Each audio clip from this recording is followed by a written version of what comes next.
If you're a beginner vocalist, you might not realize that you're making these mistakes, but don't worry, I'm going to show you how to fix them. Hi, I'm a music teacher, and this is my life.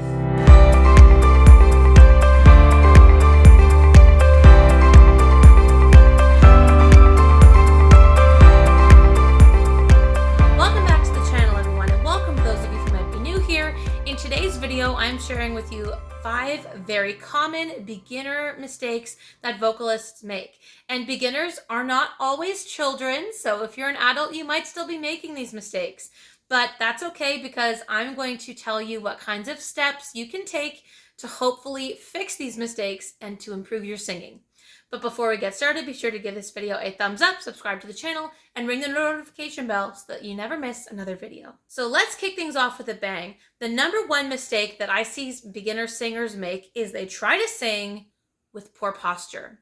Poor posture is going to sabotage your breathing, and it's also just going to cause your body to store tension. And even if we don't realize it while we're singing, the tension that's anywhere in our bodies can have an effect, and not for the better. So here's my suggestion for your posture. First of all, I recommend that you do your warm-up standing up.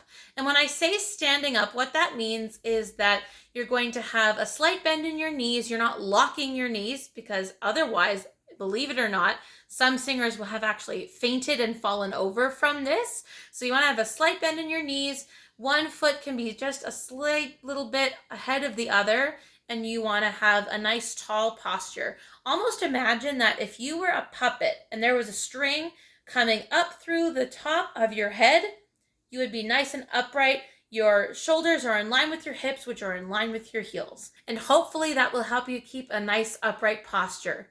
Now, if you are in a choir rehearsal and you end up sitting down for part of that rehearsal, don't be the person who hunches and sits and leans on the back of their chair, which causes your chest to sort of cave down and your shoulders are hunching forward. You want to roll your shoulders back. You want to sit up nice and tall. An easy way to do this is to sit on the edge of your seat and have your feet directly under your knees so that your legs are bent at a 90-degree angle. And since there's no back of your chair, there's not as much of a temptation to lean back. And this will help you to maintain that nice tall posture. Don't cross your legs. Don't put one foot up on your knee. That's not how we stand and sing, so don't sit and sing that way either. So I definitely recommend doing warm-ups when you're standing up, but if you are sitting in a vocal rehearsal, just try to maintain that posture. Remember to pretend that you're the puppet on the string. The string is pulling and lifting you up nice and tall, and have that 90-degree bend in your knees and sit towards the front of your chair, and that should help. The second most common mistake I see a lot of singers make, especially beginners, is they have poor breath support. And typically this comes from trying to breathe from their chest and not from their diaphragm. When you take a chest breath, you'll notice it in 2 ways. Obviously, the biggest thing you'll notice is when you can hear it, and the second one is when you can feel it. So if you hear the breath from the chest, I'm not taking a very deep breath. And as someone who plays the flute, which requires deep breaths, that's saying a lot. So you really shouldn't have that breathy sound. If you do, that is a red flag. And it's also going to dry out your vocal folds, and that's not good for your vocal health. What you want to try to do is breathe from your diaphragm. Your diaphragm is sort of like your rib cage. And actually, we tend to take our best deep breaths when we're sleeping. If you imagine yourself lying down on the floor and you were to take a nice deep breath, you notice that it's not coming from your chest. Your stomach area will actually naturally expand. That's your rib cage expanding, and your chest will naturally rise and fall, but the breath's not coming from the chest. It's not that wheezing sound. It's that more deep breath. So you shouldn't be able to hear the breath as loudly. Here's a good cue. What you want to do is put your hands up like this, and you're going to take your thumbs and you're going to put them on the very back where the rib cage sort of meets your hip area at the natural waist. And what you're going to do is I want you to take a nice deep breath in through your nose. You should feel your diaphragm and rib cage expand. And if you do, that is a great sign. The next thing you can do is to try and do that same exercise, but instead of breathing through your nose, try breathing through your mouth. Now you'll notice that it's not a wheezing sound. You actually don't really hear it, and that's a good thing. Especially if you're in a choir, if you have to sneak a breath in somewhere, you don't want the audience to be able to hear it. So you want to imagine that you have your hands on your rib cage. Take a nice deep breath in. And if you can't feel anything, that's bad. Then you might still be taking chest breaths. Another teacher used to say it this way to me. Imagine that you have a rubber tire around your stomach and lower back.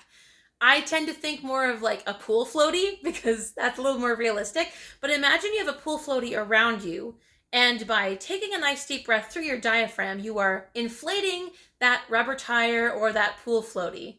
That's going to help you remember to take that deep breath from your diaphragm and rib cage area, and that will actually help your air to support your notes a lot better. So try that next time you notice some chest breaths, which are really shallow.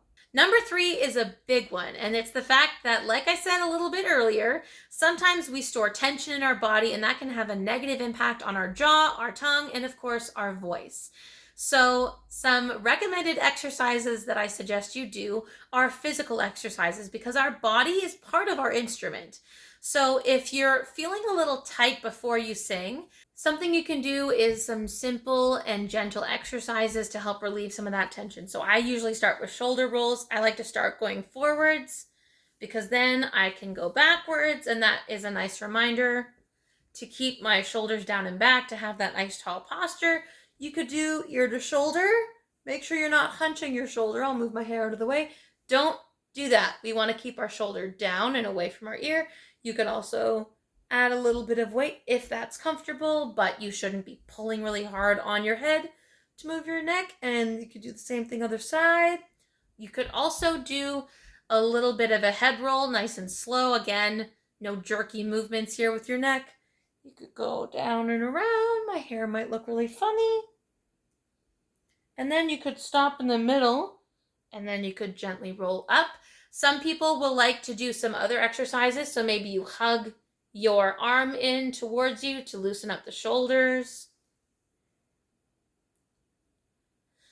I like to do another exercise standing up. Right now I'm sitting, so I can't really demonstrate it, but maybe I could do a separate video of some of my favorite physical exercises to prepare for singing. So let me know in the comments if you'd like that one. But it's an exercise where you're standing up and your feet are staying still. All you're doing is you're moving your shoulders, and you want to imagine that your arms are as limp as like wet spaghetti noodles. So they're just dangling, and you're moving side to side. Sometimes you might hear your back crack a little bit, but eventually, when you stop twisting, your arms will keep going and they'll just gently fall to your sides. Again, if you'd like a demonstration of some of my favorite physical exercises, let me know in the comments. To help relieve some tension in the jaw and in the tongue, a couple of things you could do, and as soon as I talk about it, I'm about to do it, is a yawn.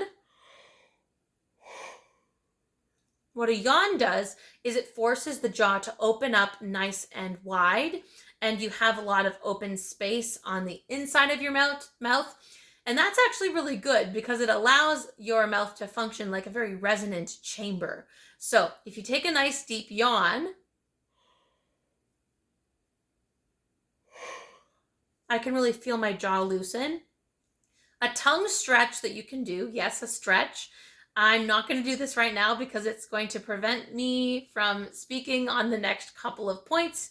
But what you could do, and it's not going to feel very nice texture-wise, but you could take a tissue or a paper towel, a napkin, or you could even take like an old t-shirt or something, wrap it around your tongue, and you want to stretch your tongue. You're not pulling very hard, but we have to remember that our tongue is a muscle, and it can actually cause us to be a little bit more tense than we think. And we use it every day for speaking as well. So you could stretch that. You could also do something like brr, brr, do a little stretch, and hopefully that will help relieve some tension in your tongue. Number 4 is really important. It is skipping the warm-up entirely. Now, if you haven't seen my video about how I structure a warm-up using the pasta method, I can link it down below. But it wouldn't make sense to go and do a really strenuous workout without doing proper warm-up, whether that's cardio or dynamic stretching or something. So why on earth would you sing using your muscles in your voice and in your tongue and your mouth without properly warming up? It doesn't have to be a really long warm-up. 5 to 10 minutes is all you need, but your voice is going to be a lot healthier. You're going to strain your voice a lot less, and it's going to be easier to reach high notes, to sustain your phrases, to do vibrato. Everything's easier if you just take that 5 to 10 minutes to warm up, and you're going to save yourself a lot of vocal strain and possible damage. And the last one on my list for today, number 5, is when people are over singing or pushing too much to try to get more volume. Some singers don't actually know that it's way more important to be resonant. So what you can do instead of having raw volume is you want to imagine, like I said earlier, that the inside of your mouth is like an echo chamber. You want the back of the roof of your mouth lifted. So I'm not going, ah, I'm not pushing the note. What I'm doing is I'm lifting the back of my mouth. I'm trying to keep the corners of my mouth inwards, and I'm dropping my chin. Ah, ah, ah. One of them just feels more comfortable. I could add some vibrato to that. Ah. And I'm keeping my tongue down and relaxed. The more that you can practice resonance and building that, the easier it will be to project your voice, even if you don't have a microphone. And if we think about it, this makes a lot of sense because opera singers way back in like 1700s, 1800s, they never sang with microphones. And yet they still had beautiful voices that weren't as strained as if they were pushing. So you want to make sure that the inside of your mouth is helping you to be more resonant rather than just pushing really hard, because some singers can cause a lot of early vocal damage, particularly in children, if they think that the secret to being louder is going from ah to ah. My voice is a lot more forward. I can feel the strain in my vocal folds, which is not good. So again, instead of going ah to ah, you want to go ah to ah. You can also use forward singing or mask singing. This is really helpful if you're a musical theater type singer, but instead of just pushing it out of your mouth or through the throat, you want to think of really singing from here. So from ah to ah. It's still forward, but you'll notice that the corners of my mouth were inwards. My voice is still a little bit more forward, but it's not coming from here. The roof of my mouth is lifted, and I'm able to get that sound by singing from the mask. If you've seen the viral Raise Your Ya, Ya, Ya video, she does a really good job of demonstrating that. So check that one out as well. So that's it for this video. I hope you found this helpful. If nothing else, I hope that you're able to notice if you make any of these mistakes, and if so, to try to take steps towards fixing it, because it's going to be great for both your physical health and your vocal health in the long run. Let me know in the comments what other types of videos you'd like to see, and if you liked a part 2 to this kind of video, be sure to give this video a thumbs up, subscribe to the channel,